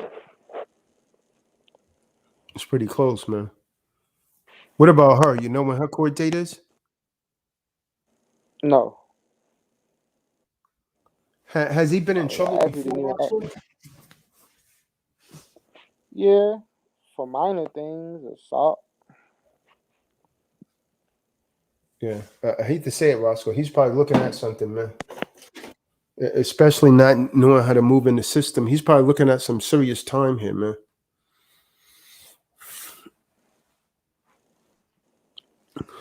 Yeah, I figured the same thing. He probably is gonna have to do some time. Yeah. And that same female, Roscoe, let me hit you something, man. And that same female that he was riding dirty with, he fell off. The phone call knocked him off, man. So yeah, I mean, pretty much, man. All praises to the Most High that Roscoe got out of that situation, man. He didn't really deserve it. Stephon the Don, what's going on with you, King? He didn't deserve it. They say the Most High works in mysterious ways, man. So once again, before I leave, I'm going to remind you to go ahead and get that book. Go to the website. I posted a link in the room. Liberate the Oppressed. And be sure to go ahead and pre-register for the webinar, which is actually going to take place this Saturday and Sunday. The link's in the room. Links in the room. Go ahead and register. Jeremiah B, what you got, man, before we shut this down, man? Shalom. Hey, man, stop going to these other channels, man, taking my information over there, man. That's not good, man. See, the Most High see everything, man. Got back over here, man. That's not a good look, man. It wasn't even that. You know, the next step where we had to basically file it with the newspaper. See, I looked that up and I got that information from him, like how to specifically file it. And all we were doing was talking about it. See, he already knew about it. I didn't like specifically. Yeah, but I don't want that reference to me over there. You understand what I'm saying? Yeah. That's why I was talking in like coded language about that, because that's a sensitive topic, man. Right. Yeah. No, I'm just trying to figure out what I'm about to do about these two upcoming court dates I got. Oh, yeah. Your peoples didn't help you with that? That dude that you was dealing with that thing that shows you how to do that? Because that should be very effective against that if used correctly. Well, yeah, I got so the certificate, both of them, the assumed name and the extra certificate, I got both of those notarized, and then I also from the newspaper company that I published it in, that according to the statute that we had to do, I also got a certificate of publication that's signed by a notary as well, stating that it's When you valid. when you that did you just contact them online or you went there physically? To get the certificate notarized. No, I don't mean the notary. Of course, you got to go there. I'm talking about to publish that. Oh in no, the paper. I did that online. So I just looked it up, and I did it through the Chicago Sun Times because I stay in Illinois, and Yeah, Chicago. that's what I was suggesting that people do, but for some reason, some people was insisting on they wanted to go there in person. I don't Oh no, quite I get didn't it. have to go there in person. She tried to give me a problem. She was like, we don't file, Minnesota assumed names. And then I told her, are you giving me legal advice? And then she basically shaped up and she filed it. Yeah. But yeah, I got it So, filed for my county because she tried to act like she couldn't do it. yeah. So basically, what did you have to do so these other people, man, that did it could actually get a I guess a testimony from you yourself, someone that was a novice at doing this. So you contact the paper. Right. I contacted them through email. Well, first I looked it up because I had to find out. I searched up legal newspapers in my county, which is Cook County, and then boom, it popped up. I just did a Google search, and then once I found out which one I wanted to do, they had a little email. It was like contact us. So boom, I put in my email and I told them that I wanted to file this. Within the next day, somebody had got back to me, and I gave them what I wanted to file, and she was like, "We can't file assumed name." She was like, "Contact the paper in Minnesota," and I was like, So you gave her conditional acceptance when she said that, whether you realize it or not. You gave her. Do you realize that you gave her conditional acceptance when you said, "Are you giving me legal advice?" That was your conditional acceptance right there, whether you realize it or not. And she didn't know how to respond to that. "Nah." And mind you, we was contacting through email the entire time, but they had a phone number that I had given them when I signed up to get my stuff put in the newspaper. And we were contacting through email the entire time. As soon as I sent that in the email, "Are you giving me legal advice?" That's when she called me, but I didn't answer her. But she had left a voicemail. She was like, "No, I'm not giving you legal advice. she basically was saying she just never did nothing like this before. Like, I guess she didn't have to file anything that was different from her county or state before. But no, she was like, I can do it. It just wouldn't be legally correct. And I was like, I'm telling you that I want to file this, and this is what I want to do. And we basically got it So done. I mean, the only thing she had to do was run something. You know what section of the paper she ran it in? No, do I know what paper she ran it in? Yeah. No, what section? What section? Yeah. The only thing she had to do was, because I mean, your store man had to pay the fee for it. Right. So you just print it, and again, that's public information. So she would actually have to have good cause for you not to run it there. Otherwise, it would have been discrimination. Right. But yeah, I got the so I have the paper, the certification that's notarized. So according to the statute itself, it's valid. And then I also have the certificate of existence, and also the certificate of assumed name, also signed by a public notary and notarized with the stamp as well. And I'm gonna be taking all of this into court, but What I don't I know. Jeremiah, what I would do is when they call that name, Uh-huh. the fictitious name, what I would do was I would tell them, and this is for educational purposes, that I have control of that right here. And I will show them that I have that registered, right? Hmm. And then in return, I will ask, where is yours? Right. No. That's the same thing I tried to do with the cops, but they all try. See, I recorded everything, and that's the same thing I tried to do with the cops. They just tried to act like I was making stuff up or pulling stuff out my ass. Like when I gave them What do you my, mean? so when they pulled me over and they asked me for license and registration, I told them, well, first I gave them this document. I gave them my binder, which has all of my paperwork in it that I got through you, and they basically ignored it. They kept trying to pursue a driver's license and stuff, and then they tried to get me to step out of the car because, mind you, when they pulled me over, they said I got pulled over for disobeying a stop sign and smell of Let me ask you marijuana. this though. Let me ask you this, brother. When you showed them that you actually had control of the assumed name, Uh-huh. did you request, because they're supposed to be registered agents? Right. That's the That's what I point, told right? them. I was like, this is an assumed name. This basically says that I can operate in commerce. I said, you guys are unauthorized agents. You're acting in commerce, but you're not registered. And I says, where's your ANC? Where's your DBA? And I have this on video. And they just act like they don't know what I was talking about. The same thing when they pulled me over. I was like, what's your RAS? What's your reasonable articulable suspicion that I've committed a crime? What's your SAF? What's your single articulable fact that I've committed a crime? They both act like they didn't know what I was talking about. Then I requested a supervisor. Some dude came. He only had like 2 stripes. He wasn't nowhere better than the cops. He was That's a stupid too. corporal. That's a corporal.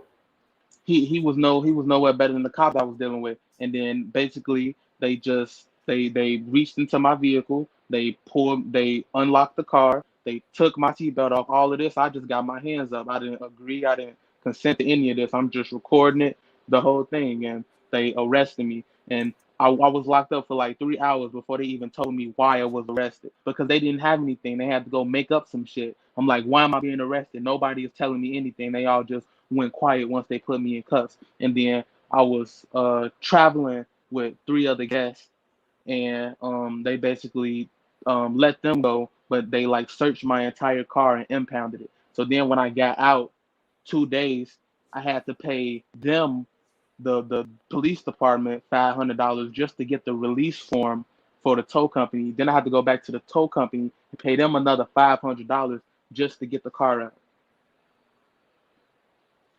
And Wow. on top of that, the only video evidence I have is what I recorded from my phone. Because, man, you, I have a dash cam in my car. But the only thing is, I recently got it, and it only came with a 32 gigabyte storage, and I was waiting for the higher storage card to come in. A mistake that I made, I had it on loop recording. And long story short, it keeps recording over like old footage. And long story short, I lost the footage from that night because for 2 days it was sitting in the impound lot just recording the fucking wall, and it recorded over the actual stop. because I was going to use that in court to prove they were nowhere near me, and that and I did make a full stop at a stop sign. Like they just made up something to pull me over. But I got all my paperwork that I need to take in, and I got 2 different court dates. The first one is for the obstruction of a peace officer. Um, it said defendant was operating my vehicle and bearing this registration plate, and then it said defendant obstructed detectives of his identification. Imagine what they used to write all of these citations and stuff. I didn't even give them my license or anything. When they took me to the station and they processed me and they took everything from me, they got my wallet, which had my driver's license in it, but I didn't give them any of that. I didn't give them any of that. And then they kept trying to give me the fingerprint and take pictures. You feel me? I kept saying, I do not consent. I do not consent. And then that's when one of the dudes came in. He's like, I'm not asking for your consent. I'm telling you, I'm like, you can't just fingerprint me and like basically, and they were just finna let me sit up in there. So like if I didn't get fingerprinted. So after being sitting up there for like 2 days, I complied under duress. You feel me? So I could at least get out. But they was just trying to leave me sitting up in there. They didn't want to bring me no water. They was barely trying to feed me, and nobody knew what they was talking about. Even when I got up in the facility, I was able to talk to somebody who had 3 stripes, and he didn't know anything either. He didn't know about the right to travel. He didn't know about none of this. And mind you, the document, the folder that I gave them, the binder, it also had some documents that I printed out from the Supreme Court, basically saying U.S. Supreme Court says no license is necessary to drive automobile on public roads, and they just deny all of this. Like they didn't look at it when the supervisor came on scene from pulling me over. I was like, can you please look at my binder? Can you please look at the information there? He was like, no, like no. They didn't even look at it. They just totally disregarded all of it. So they was probably familiar with that. Apparently, they probably stopped someone before. Yes, because he had said that he was like, we've had stuff like this before, and like you just making up laws or something, like we don't go by your laws. I'm like, no, you're operating by statutory laws, and I'm telling him all of this, and he just act like he don't know what I'm talking about.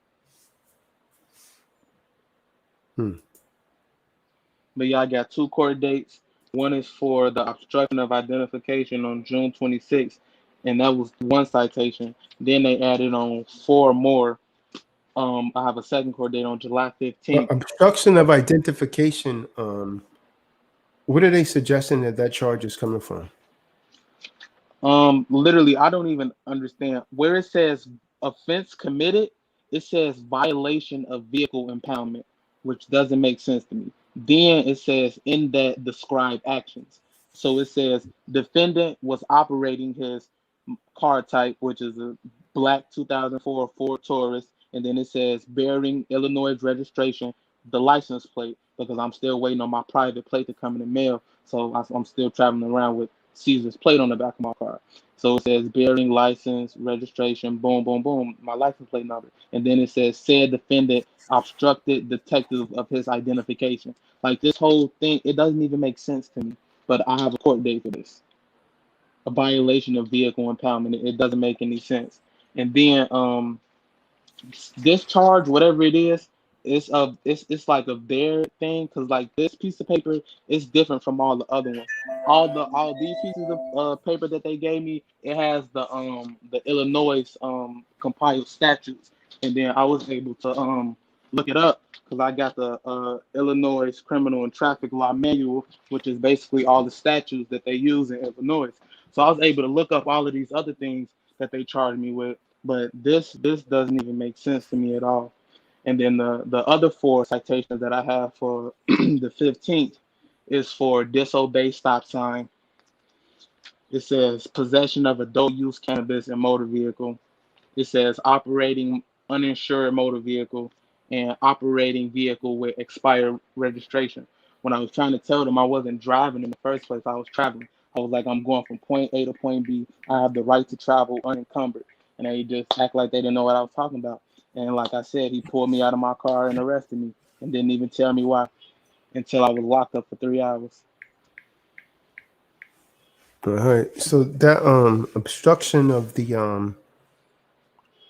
What was that, identity or something like that? You said they stated. They specifically when I was locked up, they walked up and he said I'm charged with obstruction of a peace officer, and I didn't say anything after that. But in my head, I'm like, obstruction of what? So then when I finally get the charge, this piece of paper, it says basically that I obstructed detectives of his identification.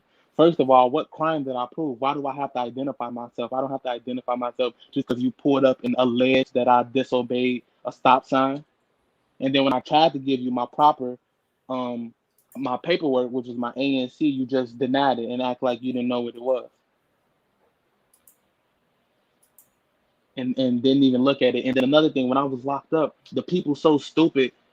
It was a camera there by the cell, but it's not my camera, so I can't, use this to help me. But the idiot walked up to me, the police officer that actually pulled me over. He was like, "Well, I took that name and I ran that name, and it came back with a picture that looked like you." Like he basically walked up and told me that he ran the business name, and the whole time I'm trying to tell them like that's not me, that's my business that I control, but I don't assume any liability for it. That's not me. And he basically walked up to me and was like, "Yeah, I ran it, and it came back with a picture of you." So I'm like, "So you ran where it says right there in all caps, assume name?" And I keep trying to tell you that I'm the name holder, but like they said, they act like they don't know. Jeremiah, you're only 18, aren't you? Yeah. You're a pretty sharp dude, man, for only 18, man. Man, I'm trying. But yeah, so they basically caused me all these problems. I had to pay over $1,000 just to get my vehicle back in my possession, and now I'm waiting on these 2 court dates. But yeah, I'm pretty confident that I can get the charges dropped. But I don't just want to get the charges dropped. I want to sue them because they had me sitting up in there for over 2 nights, and everything they Why did was not for that? unlawful. Why not for the impoundment of the conveyance also? See, From so many other things. Like, why did they impound my car? And before they drove me to the police station, let he me ask walked you up. this, Jeremiah, are you a secure party creditor? No, the only thing I've done to separate myself from the business name was the ANC file. That's the only thing I have. I haven't done any of the secure party creditor, no passport, no affidavit of status, none of that stuff. All right. Yeah. Yeah, one of the remedies for a creditor, man, is when the debtor's car gets impounded, the creditor, if he's wise, he would actually go down with the security agreement showing that there's a financial lien against that debtor's car. Right. I And they didn't will file have to any. release it Yeah. because there's a lien against that property. Maximum of law don't change. First in line, first in time. If I have a lien against this, you can't touch it until you satisfy my lien. Otherwise, you're in violation. Right. Same with the name. I haven't filed a lien against my business name yet. Otherwise, they wouldn't be able to file them charges without first paying to me. Well, the authorized agent anyway, which is me. But yeah, I'm pretty sure I can get the charges dropped. I don't think I'll have a problem with that, but I want to take it a step further in there because this is all totally out of line and uncalled for. When I first got pulled over for the traffic stop, 4 police officers walked up to the car.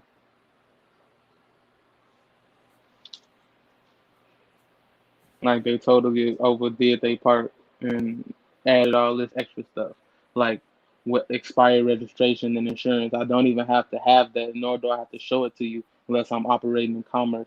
I'm not getting paid to do any of this. I'm not transporting goods. I'm not a truck driver. I'm not driving an Uber. I kept trying to tell them I kept trying to tell them I'm traveling. I'm going from point A to point B. And the dude, he was disrespectful as hell too because the supervisor I requested, I let him talk. But every time I kept trying to speak, he kept trying to cut me off. And he kept trying to just not listen to what I was saying because he knew I was right. And they was just completely in the wrong. And then they forced Yeah, me to. on the real, brother, I don't get in those polemics, like those debate things like that. I'm usually pretty nonchalant. And if I give them any kind of energy, it's going to be Well, I conditionally accept your offer upon proof of claim. If I'm going to be set at liberty, then I'll allow you to print me, so on and so forth. Not to be released, but set at liberty. Every time they offer me something, I offer them a conditional acceptance, because this is why they stop giving you benefits, things like water. So meanwhile, you've kidnapped me, but you're refusing to provide me water or something like that. And if they give it to me, I'll conditionally accept that even, because I don't want any of their benefits.